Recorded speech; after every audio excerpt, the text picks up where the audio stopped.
Good morning and welcome to our newest edition of What's on the Horizon. I'm Lori Sharonbrack and I'm here with Chris Schucker, owner of Digital Horizons. Good morning. Good morning. Now, in a recent conversation, you said to me that subwoofers get a bad rap. Why is that? So subwoofers they generate a sound to a lot of people that I don't want to call it offensive, but it's a necessary sound. And what often ends up happening is, for a lot of reasons, the subwoofer is often not treated correctly. Okay. What I mean by that is, well, I guess in simplest terms, people don't spend enough money on their subwoofer. So, for example, you can get a $300 soundbar now that comes with a wireless subwoofer with it, and it's going to sound terrible. And so, in the end, what happens is the sound that a subwoofer creates is absolutely critical to a surround sound system.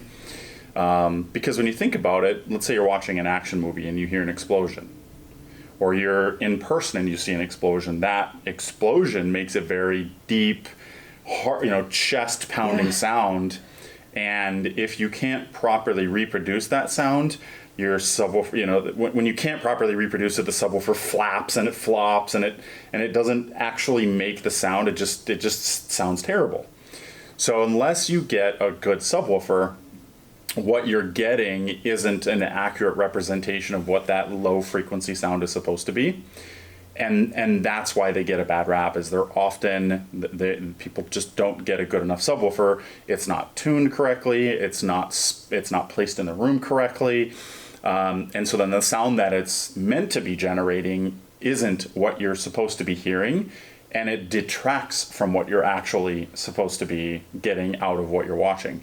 And the example that I love giving is something that I experienced really early on. So I was a kid. I've always been into audio, right? And in the first truck that I drove, which was my parents' vehicle, of course, it was a 97 Chevy, and it was an extended cab, and in the back seat I had two 10-inch subwoofers back there. And I distinctly remember hearing, and I can't remember if it was a newscast or it was public radio, but somebody was at a podium giving a speech, and they were very passionate about what they were talking about. And so as they started talking about it, they started slamming their fist on the podium. Yes. Now, as a listener, I knew that they were slamming their fist on the podium because that sound is very deep, it's very heavy, and I don't want to do it now because our camera's on the table. But without having those subwoofers, I wouldn't have had that effect of hearing that person slamming their fist on the podium. And even to this day, 20 years later, I remember that because it was very impactful. Like, I don't remember what they were talking about, but I remember them slamming their fist, and because I had the subwoofers and they were there, they recreated that sound. It brought me more into the passion that person had for what their conviction for what they were talking about. So without a subwoofer, you miss out on potentially the very characteristic of what you're listening to. So if you get a proper subwoofer, if it's set up correctly, and there's a lot to that, and it's placed in the room correctly, there's a lot to that, and there's restrictions on them where they can go, and there's a lot to correct, picking the correct size of subwoofer, because sometimes the room is just too big, or a lot of times actually what's making a big difference these days is actually having multiple subwoofers.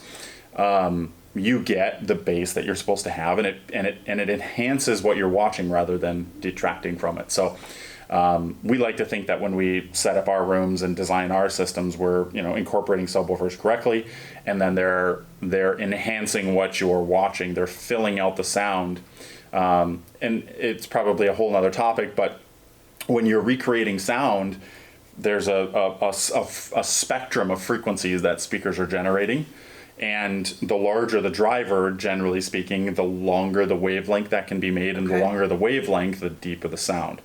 So when you have your bookshelf speakers, your tower speakers, in-wall speakers, whatever, you might max out on a 6 or an 8-inch size driver. Well, that doesn't create low frequency sound. It cuts off, right?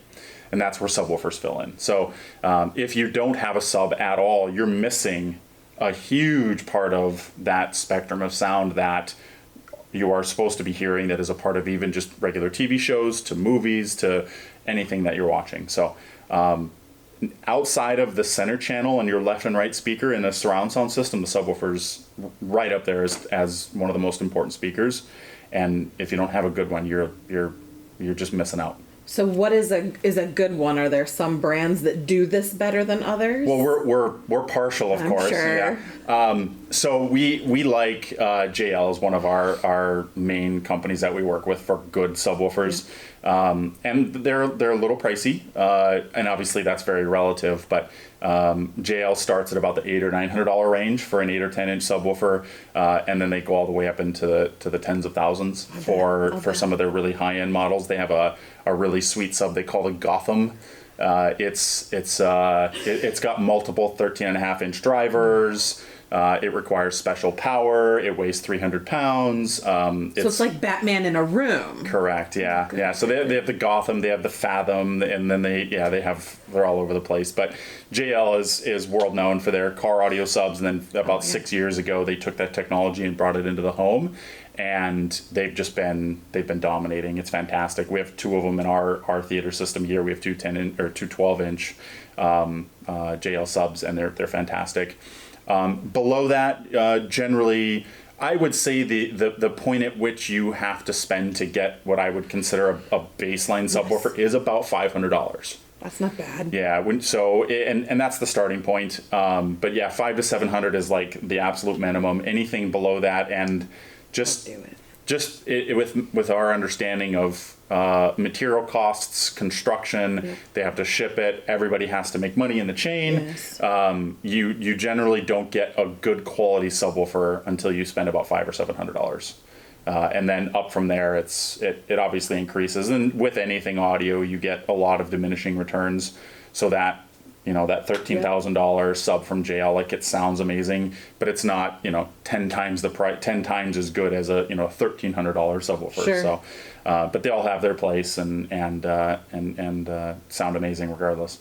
So in terms of like setting it up and even knowing what to do, is that something that we would just like reach out to you and say, hey, Chris, I really want to improve the sound in my theater room. Sure. What do I do? So it really depends on what you have for equipment. I mean, there's only so much we can do. Sure.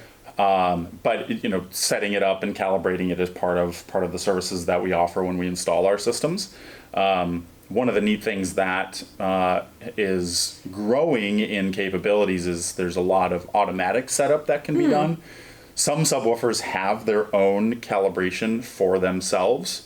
But then in particular, some surround sound receivers, like when you get into Anthem and Yamaha and things like that, they have really good room calibration software built into them. You plug a microphone in, put the microphone at the primary seating position. And so then, interestingly enough, if you have a subwoofer that does calibration and a surround sound receiver that does calibration, there's a proper procedure that you should do so that one isn't canceling out the other, so we can help out with that. But placement and configuration make a huge difference in subwoofers. Awesome. So how would we get a hold of you? What should we do next? You could go to our website, which is digitalhorizonsmn.com, or you can give us a call at 218-330-4140. Awesome. Well, I feel so much better about that subwoofer, and I know that I learned way more than I came in here with. So thank you for that, and we hope you guys will join us on our next episode.